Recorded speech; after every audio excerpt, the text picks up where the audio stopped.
मनुष्य करीब करीब एक यंत्र की भांति जीता है, एक चेतना की भांति नहीं। मनुष्य एक कॉन्शसनेस की भांति नहीं जीता, एक आत्मा की भांति नहीं जीता। जीता है एक मशीन की भांति, एक यंत्र की भांति।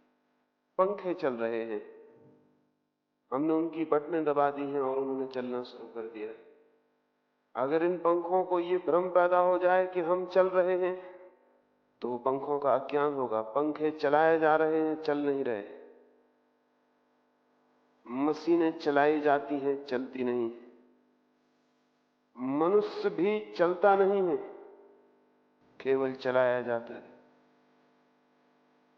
लेकिन उसे ये ख्याल है, और ये ख्याल उसके जीवन में सबसे बड़ी जंजीर है।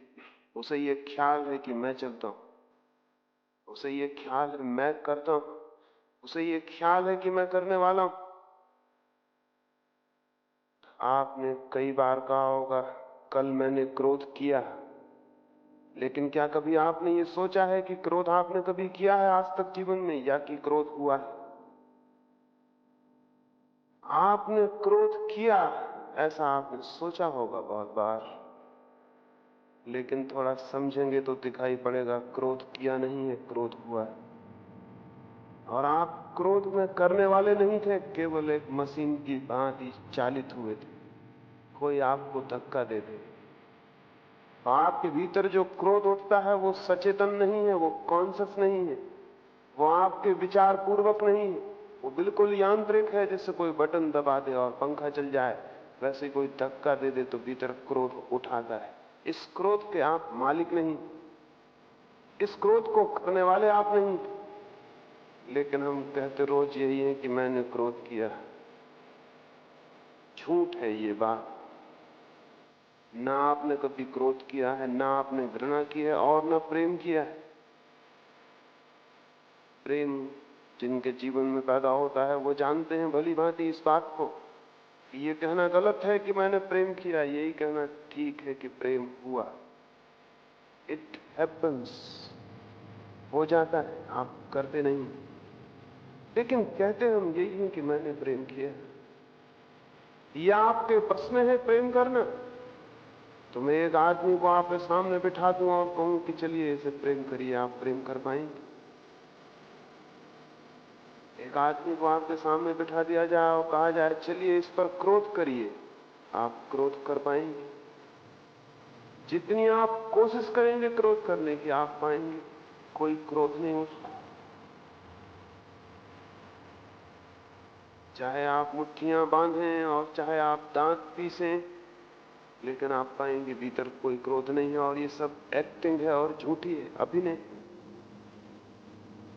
जब आप जान के एक भी बार क्रोध नहीं कर पाते हैं, तो जब आप क्रोध करते हैं वो कैसा होगा? वो अनजाना होगा, आपके बिना जाने हो रहा। और जो आपके बिना जाने हो रहा है उसके आप मालिक नहीं हो सकते। जो आपके अनजाने हो रहा है उसके आप मालिक नहीं, उसके आप गुलाम, और आप मशीन की भांति व्यवहार कर।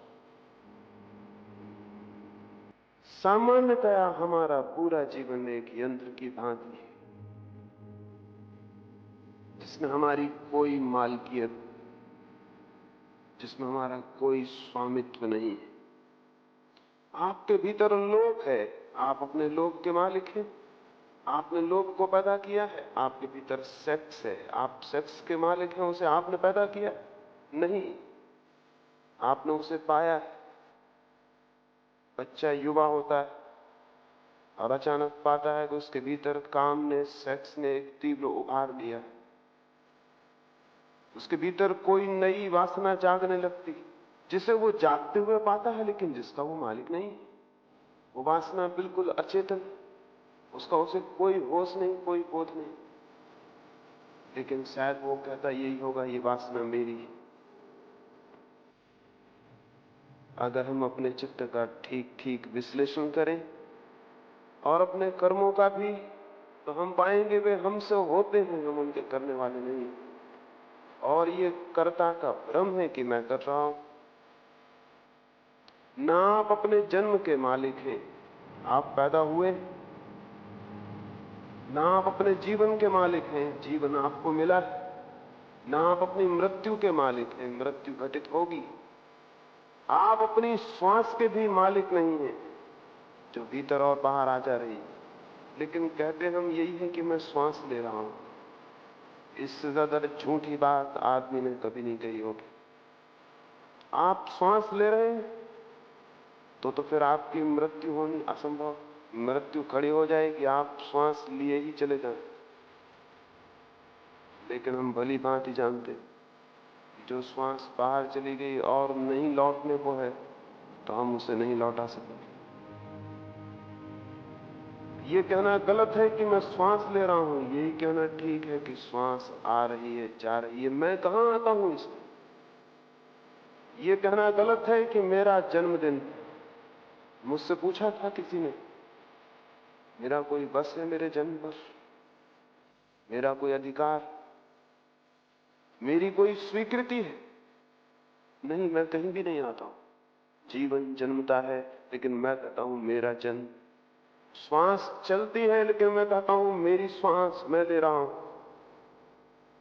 क्रोध उठता है, काम उठता है, लोभ उठता है, और मैं कहता हूं मेरा क्रोध, मेरा प्रेम, मेरी घृणा, मेरे मित्र, मेरे शत्रु। बहुत अनजाने और बहुत नासमझी से जो सारी क्रियाएं बिल्कुल यांत्रिक, मैकेनिकल हैं, उनके हम स्वामित्व की घोषणा करने लगते हैं और कहते हैं मैं इनका मालिक। इस बात की कसौटी इससे हो सकेगी कि अगर आपके भीतर क्रोध हो और आप न चाहें तो न हो, तो हम समझ सकेंगे कि आप क्रोध करते हैं।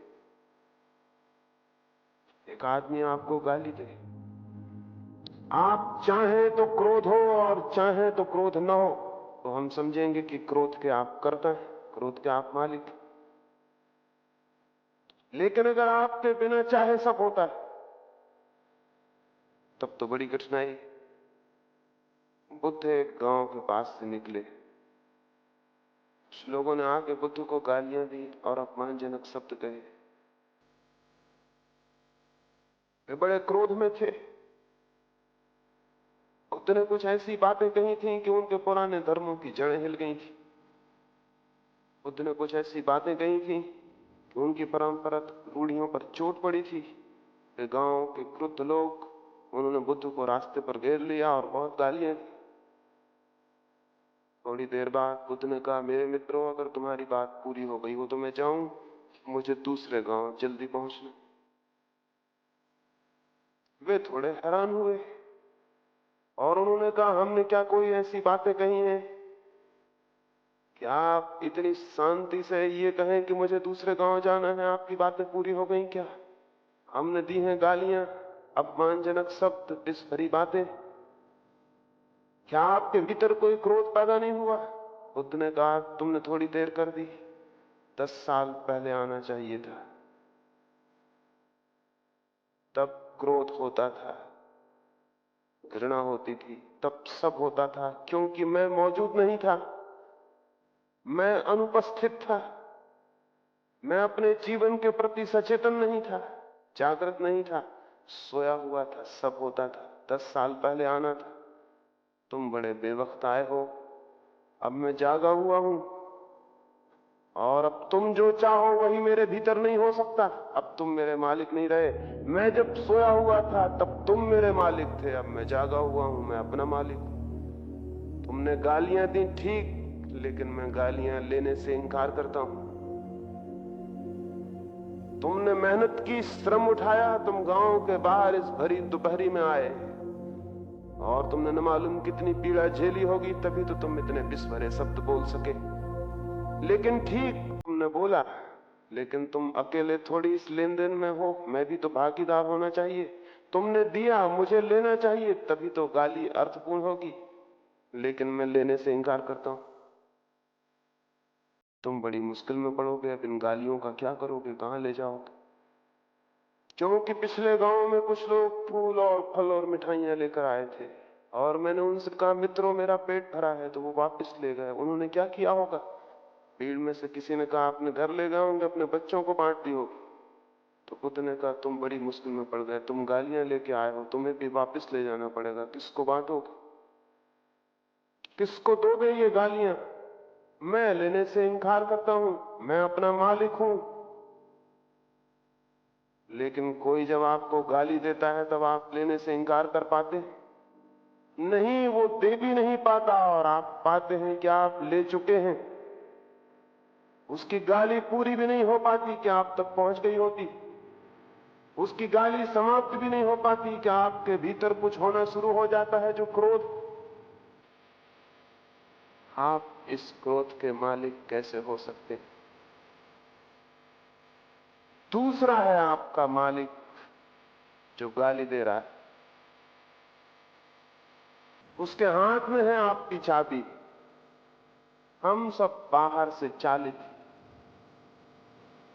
हम सबको कोई चला रहा है। एक आदमी दो मीठे शब्द बोल देता है और हम प्रसन्न हो जाते हैं। वो हमारी प्रसन्नता और मुस्कुराहट हमारी नहीं है। एक आदमी गाली दे देता है, हम दुखी हो जाते हैं, वो दुख भी हमारा नहीं। दोनों बाहर से पैदा किए गए।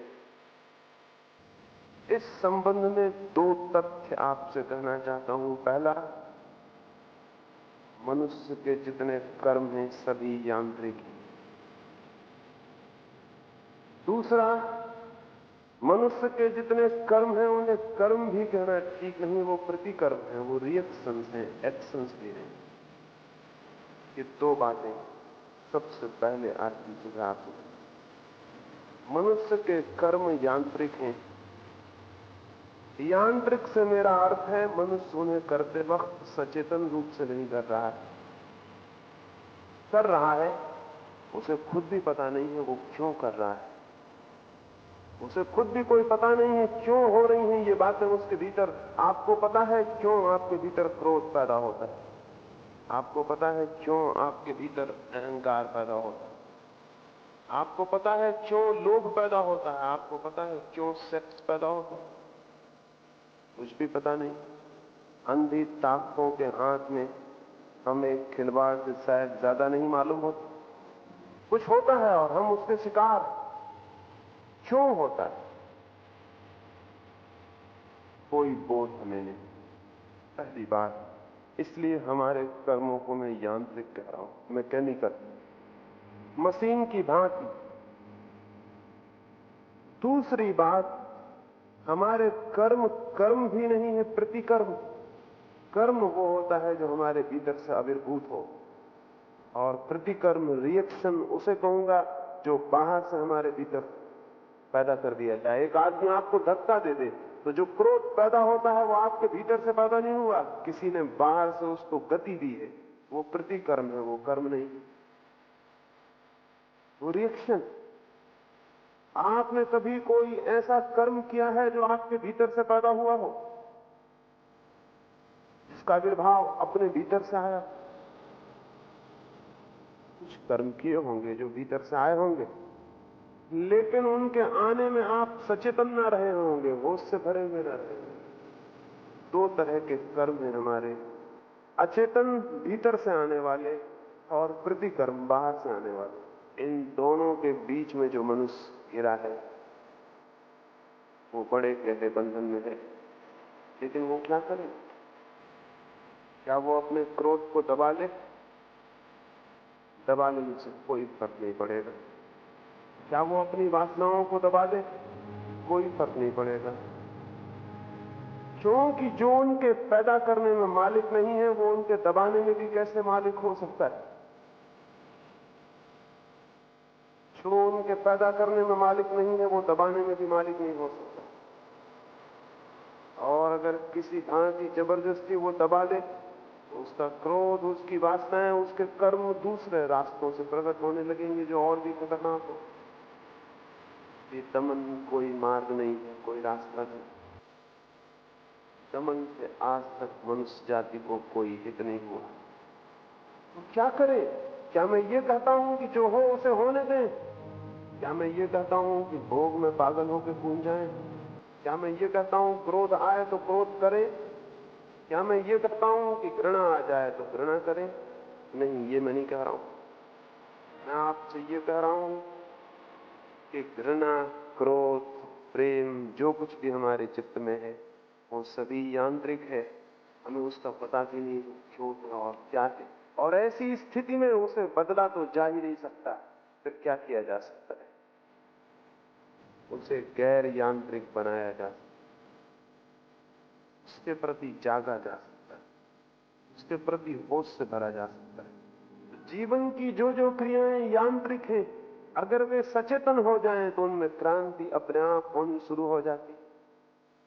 क्योंकि सचेतन होने का अर्थ है जीवन की स्थिति के प्रति पूरी तरह जागरूक होना, होश से भरे होना।